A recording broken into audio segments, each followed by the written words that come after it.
Vamos a hablar esta noche de George Mortimer Pullman, uno de los grandes empresarios de aquella época del capitalismo a caballo entre el siglo XIX y el siglo XX. Había nacido en el estado de New York, en un pueblo que se llama Brockton, en 1831. Y siendo pibe se mudó a Chicago. Ahora bien, participó en la reconstrucción de Chicago. Chicago es una ciudad que tuvo muchos líos, ¿no? Además del incendio. Era una ciudad que había sido construida sobre terreno muy pantanoso. Y en determinado momento hubo que levantar el nivel de la ciudad. Y Pullman fue uno de los que intervino muchísimo. Se decía que el lodo en las calles de Chicago era lo suficientemente profundo como para ahogar a un caballo. Bueno, Pullman fue uno de los que emprendió la tarea de elevar el centro de Chicago. Fíjese, levantar la ciudad para arriba para que no se le atrague el barro. Era un asunto, ¿no? En ocasiones fue necesario elevar las edificaciones hasta 3.5 metros. Hubo alardes de ingeniería. Hay un hotel, era muy importante en aquella época, el Tremont, que fue alzado mientras continuaba abierto al público. Lo iban levantando de a poquito, qué sé yo cómo harían. No me lo pregunten, sí, no sé. porque no lo sé, señor. ¿Será verdad todo eso? Porque siempre que se cancherea sobre esas cosas, como que acá construyeron el edificio de Aguas pieza por pieza. Sí, que lo mandaron por correo. Claro, todas esas cosas. De obra sanitaria. Que uno no las ve, pero a bueno, mí que son debe verlas. mentiras. Es raro, ¿no? A mí que son mentiras. Mira, si la gente va a estar en el hotel y lo está levantando y no se dan cuenta. Ahora, ¿cómo lo levantaban? ¿A pulso? Claro, no sé, porque habría grúas para levantar eso. Claro, grúas o abajo le pondrían algo. ¿Cómo se llama? Un gato. Sí, Discúlpeme. unos cuantos. Sí. Hay muchos hoteles que han sido levantados de esa manera. Bueno, muy Los bien. mejores. Chicago fue levantado un promedio de 2 metros y Mr. Pullman, como contratista y planificador, tuvo una gran intervención. Después se metió en el negocio ferroviario y ahí fue el que diseñó el coche que lleva su nombre, el vagón cama, el vagón Pullman, señor. El Pullman. ¿Usted en qué piensa cuando habla de un Pullman? Está bien que se ha extendido mucho el uso de esa palabra. Yo pienso en un vagón de ferrocarril. Yo pienso en un teatro. Pero también se puede pensar en un teatro. Dicen, en la Pullman. Sí. Diciendo, por no decir el gallinero, que es lo que significa Pullman en inglés. Significa el hombre que empuja o también el gallinero. El primer coche de estos Pullman se terminó de construir en 1864 y tuvo enorme fama porque en un coche como ese se trasladó el cuerpo del asesinado presidente Abraham Lincoln desde Washington hasta Springfield, donde este señor había tenido la precaución de nacer. Esto generó muchos encargos de nuevos coches. Imagínense, cuando uno ve que trasladan el cadáver de Lincoln en determinado tipo de vagón, enseguida aspira a comprarse uno. Pero en realidad lo que hacía Pullman era alquilaba sus coches a los ferrocarriles. Mire, la primera tercerización concreta en la... O sea, no es que le bendiga a cada compañía ferroviaria los coches, no, se los alquilaba e iba calzado, claro. O en eso consistía el alquiler, en que iba prendido en el precio de los pasajes, ¿no? Bueno, ese era Pullman. Y no fue el primer coche cama que se construyó, hubo otros antes, pero este evidentemente ha sido siempre el más famoso. Y a los trenes que traían muchos de estos vagones, le llamaban tren hotel. Miren. Entonces tenían coches cama, pero también tenían su coche comedor que venía con la cocina anexa. Imagínense, por ejemplo, que porque se pueden cometer errores, no es tan fácil. Usted, Claro, depende cómo enganche los vagones. y uno que es cocina, pero a lo mejor no le toca justo al lado. Está en la otra punta. Está en la otra punta y tiene que venir el tipo con el guiso ahí por todas partes, atropellando a la gente. Llega a la mitad del guiso y llega frío. Claro, y usted le dice encima, dice, esto está frío, entonces por favor me lo calienta y tiene que volver el tipo. Usted sabe una cosa muy linda de aquellos años, es que la comida de los trenes era muy buena y rivalizaba con la de los mejores restaurantes de la época. Es más, era la comida de los mejores restaurantes.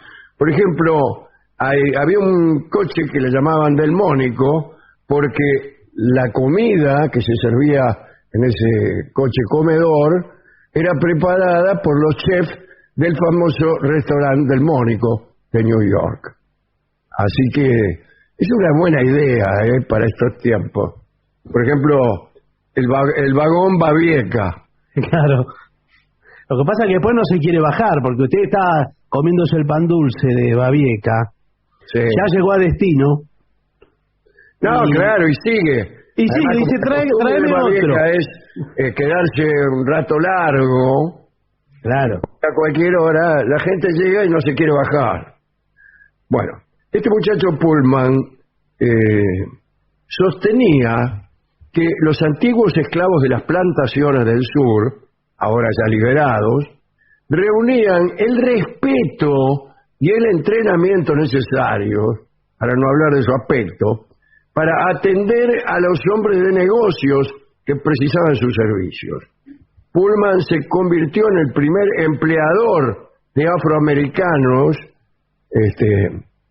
en la época posterior a la abolición de la esclavitud, ¿no?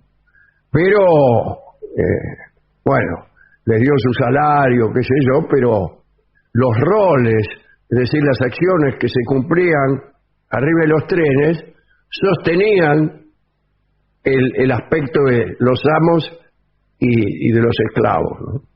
Uh-huh. Finalmente vino una ambición, una especie de megalomanía de Pullman, que no terminó muy bien. Allá por 1880, Pullman se compró por $800,000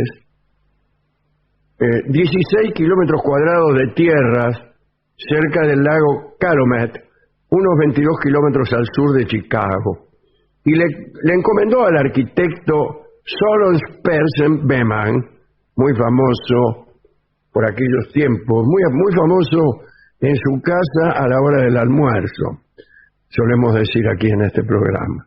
Bueno, el famoso arquitecto Beman, la tarea de diseñar una ciudad. Dice, hágame una ciudad, una nueva ciudad industrial. Pullman dijo que para resolver los problemas de los trabajadores, el tiempo del ocio y la pobreza, tenían que construirse el espacio donde tuviera lugar una vida digna. Dijo sin saber incluso, o al menos sin saber yo, qué significaba todo aquel palabrerío. Pero así nació la idea de la ciudad Pullman, que si a mí me lo dijeran ahora diría que es una ciudad Pullman, es una ciudad arriba de otra. Arriba de otra, claro. Y más barata donde que la de cosas, abajo. Las cosas valgan un poco más barato. Claro. Bueno, diseñó este hombre puede ser el arquitecto o puede ser Pullman. Junto a la fábrica de vagones Pullman, viviendas para los operarios, zonas comerciales construyó también, iglesias, teatros, parques, hoteles y bibliotecas. Los 1.300 edificios originales fueron diseñados enteramente por Beman. La pieza central del complejo era el edificio administrativo con su lago artificial. O sea, se supone que todo edificio debe tener un lago artificial. Ahora, discúlpeme, elevaron la ciudad para que no se inundara y le ponen un lago después le artificial. construyen un lago artificial. Es ganas de trabajar de gusto. Señor. Ese es el capitalismo. Bien, junto a este, ¿A cuál? en este caso no sé si es el arquitecto Beman, si es Pullman, si es el lago artificial, si es el edificio del ayuntamiento o si es Gillespie. No, debe ser el lago, ¿eh? Bueno, muy bien.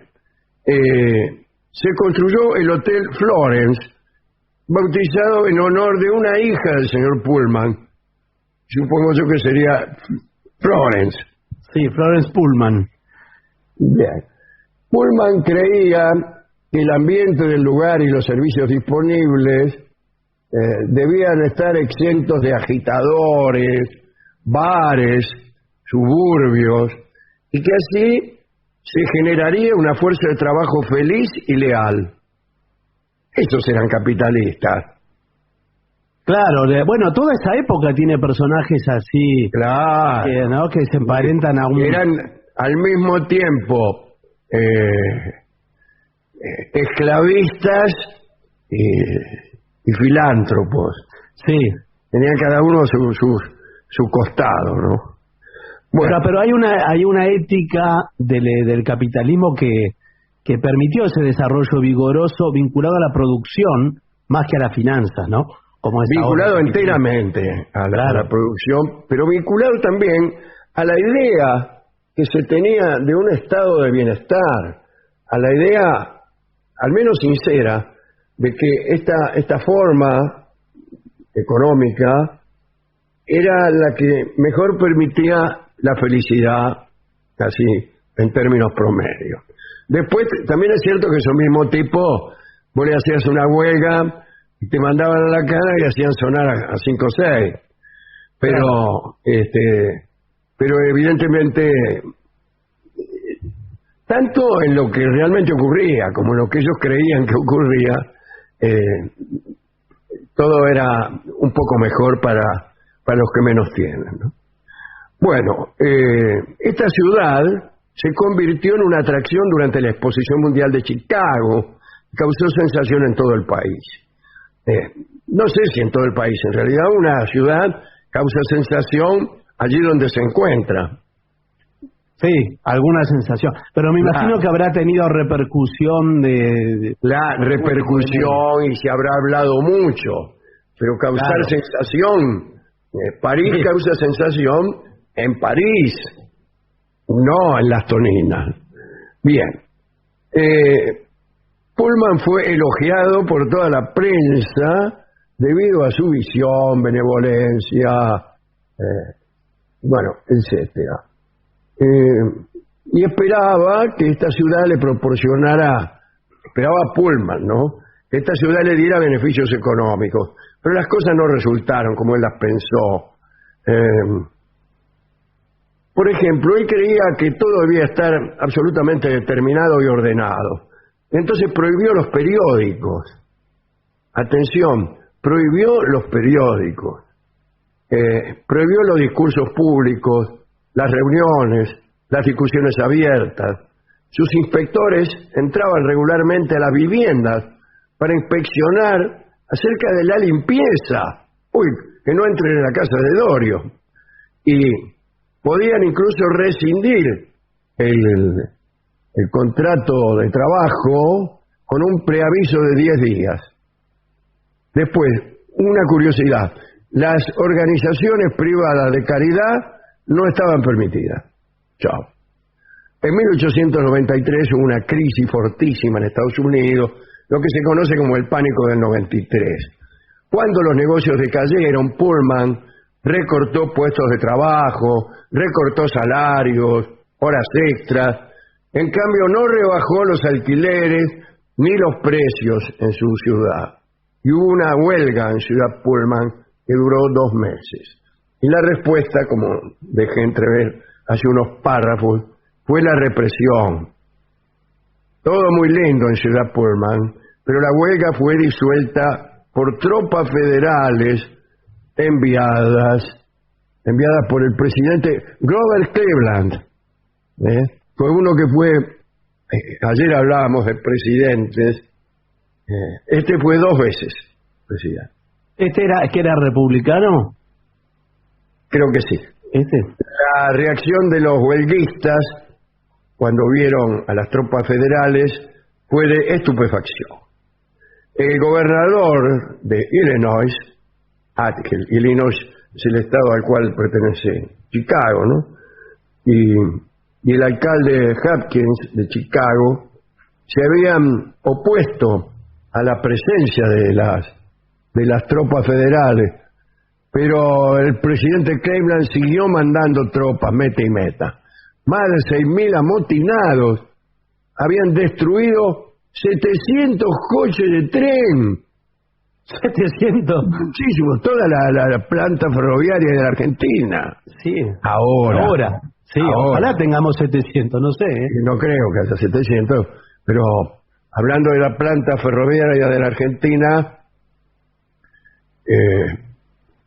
acá llegó a haber 45.000 kilómetros de vía.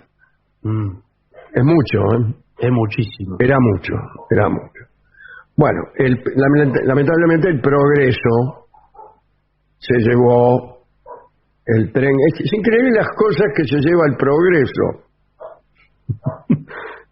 Sí, de las mejores, ¿no? En gran medida. Bueno, las tropas federales dispararon y mataron a casi 29 trabajadores. Es raro matar a casi 29 trabajadores. Sí.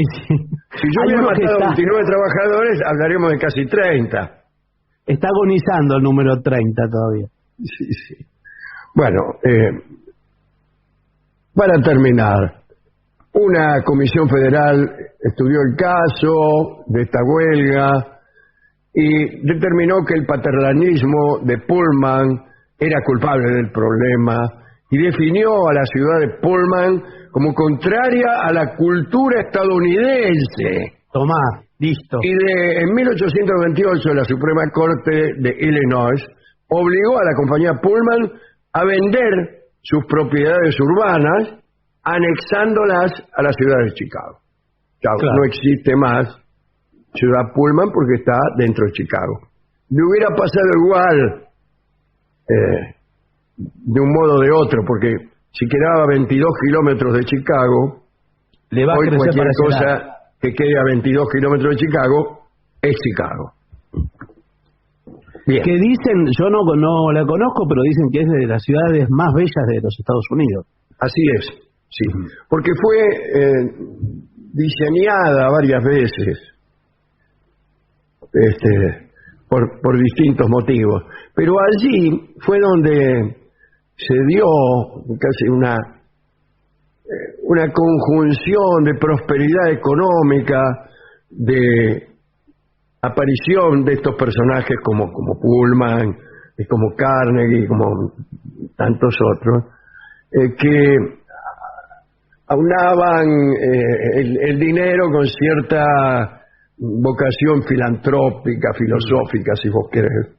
Y entonces eso dio lugar a cierto tipo de competencia en la belleza de las ciudades, competencia. En Chicago empezaron los rascacielos y empezó la competencia con New York a ver quién hacía los mejores, los más lindos edificios, ¿no?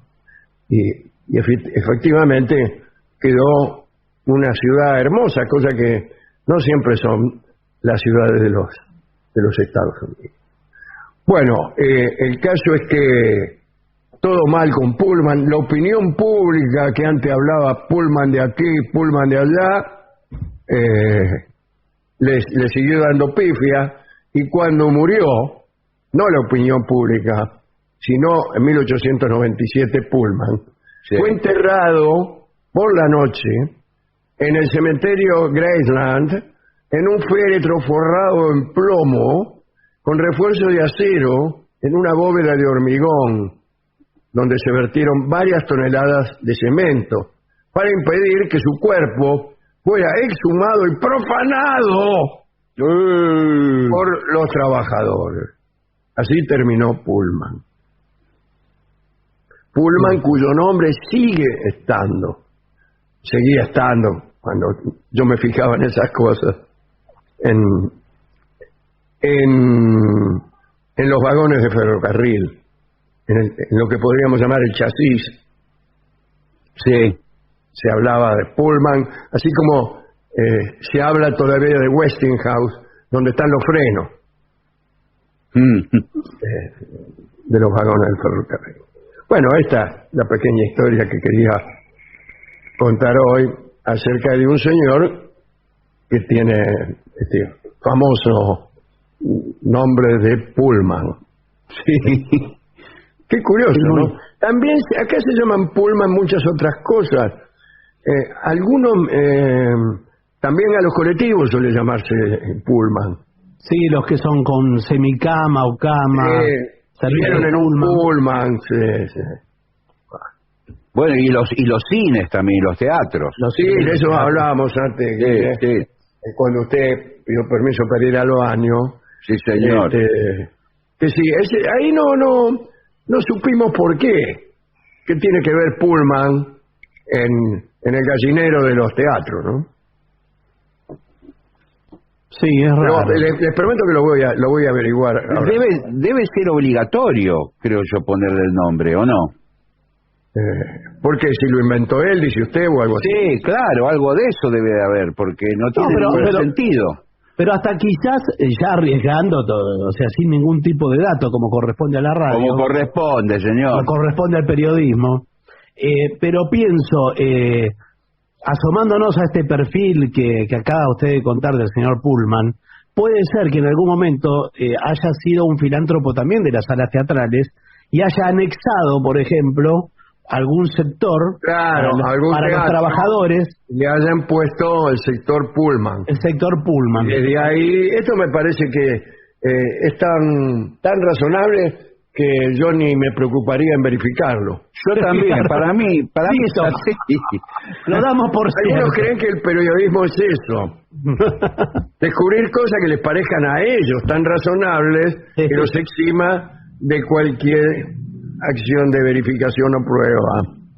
Y voy más lejos aún. Los trabajadores a esos sectores anexados ingresaban de forma gratuita porque habían participado en la construcción de esos. Y entonces por ahí entraron por Pullman. Claro. Como aquí se le llama Crotos, se le llamaba Crotos, Sí. Ahora por extensión a cualquier tipo mal entrasado, ¿no? Pero en realidad se le llamaba Crotos a los lincheras que viajaban ilegalmente en los trenes de carga. ¿Pero por qué? Porque en ocasión de una elección nacional, el gobernador de la provincia de Buenos Aires, que se llamaba Croto, parece que no se vestía muy bien, disculpen.